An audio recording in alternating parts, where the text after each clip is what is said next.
Hey guys, welcome back to our YouTube channel. आज की video में हम लोग करने वाले हैं परावर्तित रेखाकृतियाँ। जिस तरीके से आप लोगों को नाम से यहाँ क्लियर हो रहा होगा कि जो आकृतियाँ, जो रेखाकृति, जो अक्षर जो हैं वो अकॉर्डिंग टू सेंटेंस बदल जाया करते हैं ऑपोजिट डायरेक्शन में, उनको परावर्तित रेखाकृतियाँ कहा जाता है। ठीक है, तो सबसे पहले हम यहाँ पर ट वाला लेंगे, तो ट वाला एक एक टॉपिक करके हम क्लियर करेंगे।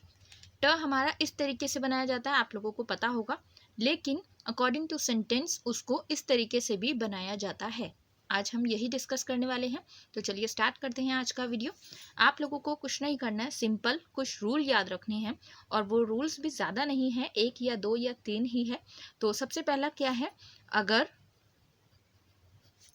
स्वर आए पहले, ठीक है, अगर पहले स्वर आता है और उसके बाद ट आता है तो आप लोगों का ट जो है वो ऑपोजिट डायरेक्शन में नहीं होगा। ये हमारा सिंपल है। जैसे कि अगर हमने लिखना है अटर्नी, ठीक है, तो स्वर पहले आ गया है, उसके बाद ट है, तो ये नॉर्मली पड़ेगा। र वाला चैप्टर हमने किया है, तो उसके अकॉर्डिंग ही आज मैं करवाने वाली हूँ। ये अ ट र नी, ये अ, ये ट और र मिक्स है, और ये नी के लिए इस तरीके से। ठीक है, अब पहले स्वर है इसीलिए ये हमारा सिंपल वाला ट आया है। अगर उसके बाद मैं लिख दूं जैसे कि, और ये ट ठ ड ढ सभी के लिए है, ठीक है, सिर्फ ट के लिए नहीं है, ट वाली पूरी लाइन के लिए है। मैं यहाँ लिख देती हूँ ताकि आप लोगों को डाउट ना रहे। ट ठ ड, ट ठ ड, सॉरी, ट ठ ड और ढ, ठीक है, इस तरीके से ये चारों के लिए है। और यूज़ किस तरीके से करना है, ये रूल सभी में अप्लाई होगा, इन चारों के यूज़ में। और आगे क्या है, अगर मैं लिख देती हूँ ऑर्डर, तो किस तरीके से होगा, ये ओ स्वर है, पहले आया है, तो यहाँ पर सिंपल ड र। अब इसमें क्या है, ध्यान से देखिए, ये जो ड है और र है, ये ओ के लिए, ओ डर। अब यहाँ पर ड जो है वो नॉर्मली बना है, हमारा इसी डायरेक्शन में बना है, और र के लिए हमने इसको आगे हुक लगा दी है, और ओ के लिए हमने स्वर लगा दिया है। ठीक है, इस तरीके से आप कुछ भी अक्षर ले सकते हैं, अपने अकॉर्डिंग ही ले सकते हैं। अगर मैं यहाँ लिखूं अट लाना, अब यहाँ देखिए हमने ल का भी पढ़ा था, आपको पता होगा, तो अ ठ ला ना, अ का जो होता है वो स्वर होता है, आप लोगों को पता है, तो अ ठ और ल साथ में आएगा, तो ये अ ठ ला ना, इस तरीके से। ल जो है र से बड़ा होता है, ठीक है, इसलिए ये बड़ा है, और ठ अ ये है, और ल और ना, अठलाना। ठीक है, नेक्स्ट क्या है, ये पहला है, ये आप लोगों को याद में रखना है।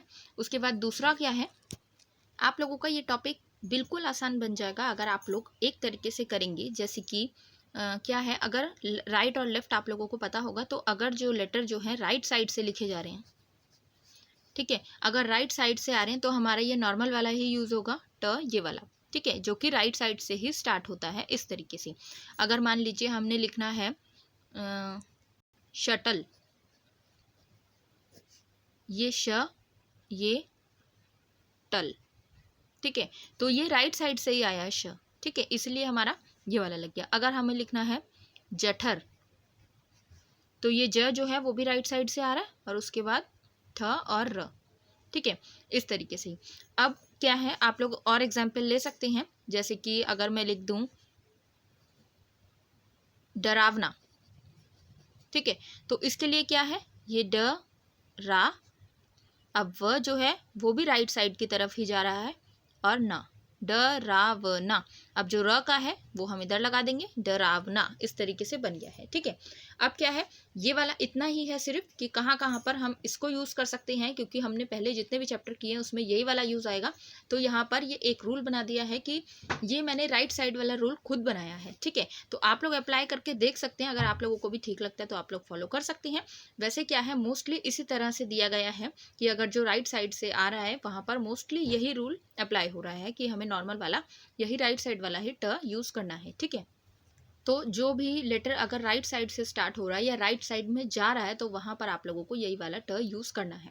और ऑपोजिट वाला किस तरीके से यूज़ करना है वो हम बात कर लेते हैं। अभी हमने पढ़ा अगर कोई स्वर आता है तो वहाँ पर ये वाला यूज़ होगा। अगर कोई रेखाक्षर जो है वो राइट साइड में जाता है या राइट साइड से आता है तो भी यही वाला यूज़ होगा। लेकिन अब क्या है, ऑपोजिट वाला कहाँ पर यूज़ होगा? जिस तरीके से स्वर नहीं आता, स्वर आता है तो वो, और अगर स्वर नहीं आता तो ये वाला यूज़ होगा। ठीक है, अगर स्टार्टिंग में कोई भी स्वर नहीं है तो फिर हम यही वाला यूज़ करेंगे। जैसे कि अगर मैं लिखूं ड्राता, स्टार्टिंग में कोई स्वर नहीं आ रहा है, बीच में स्वर आ रहा है आ का, तो ये वाला ड्रा और ता। अगर मैं लिखूं कट्टर तो क और टर। ठीक है, ये लाइन पर ही आएगा, क और टर, इस तरीके से। अगर मैं लिखूं टरक्कर,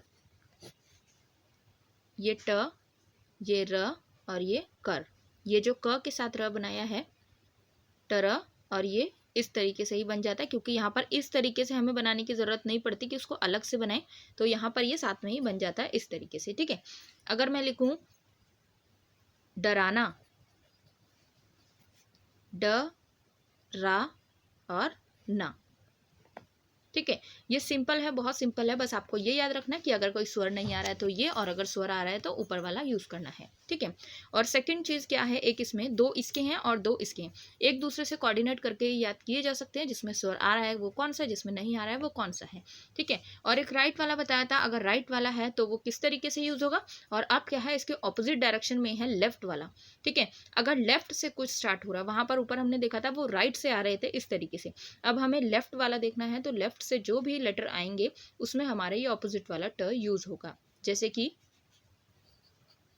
राठौर, तो यहाँ पर र जो है वो राइट साइड से लेफ्ट साइड से जा रहा है राइट में। ठीक है, तो रा और ये ठौर,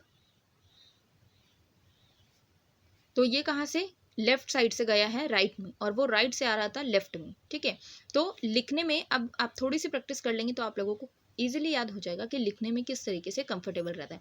अगर मैं इसको लिखूं रा और ठौर, तो आप लोग देख सकते हैं यहाँ पर र बनाने की जगह ही नहीं बचेगी, यूं मैं इसको लिख नहीं पाऊंगी। ठीक है, तो आप लोग भी जब लिखेंगे तो वो थोड़ा सा कॉमन सेंस लगाएंगे तो आप लोगों को ईजिली समझ आ जाएगा कि किस तरीके से लिखे जाएंगे। इसीलिए ये रूल बनाया गया है कि जब ये वाले लेटर आएंगे या इस तरीके से लिखना पड़े तो यहाँ पर इसका ऑपोजिट डायरेक्शन में यूज हो जाएगा। अगर मुझे लिखना है विडरना,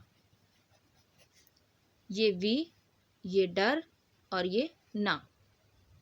ठीक है, अब यहाँ भी देख सकते हैं, अगर मैं विडरना लिखूं और उसमें ऑपोजिट वाला लूं तो यहाँ पर नहीं लिखा जाएगा डर ना, क्योंकि ये र नहीं बन पाएगा, इसलिए ये गलत और ये सही। थोड़ी सी प्रैक्टिस करने के बाद भी आप लोगों को इजीली क्लियर हो जाएगा। अगर मैं यहाँ लिखूं होटल, अब ये ल का है तो यहाँ पर भी सेम है, लेकिन हो और ये टल, ये थोड़ा सा बड़ा बना दिया है ट के लिए, और यहाँ पर छोटे थे र के लिए, ये वाली। ठीक है, तो आई होप आप लोगों को समझ आ गया होगा, कुछ भी इसमें मुश्किल नहीं है। सिर्फ आप लोग ये 4 बातें याद रख लीजिए और एक दूसरे से कोऑर्डिनेट करके याद कर लीजिए, बहुत सिंपल तरीके से आप लोगों को याद हो जाएगा। अगर कुछ भी डाउट रहता है तो आप लोग कमेंट में पूछ सकते हैं। एंड आज के लिए इतना ही। Thank you so much for watching this video.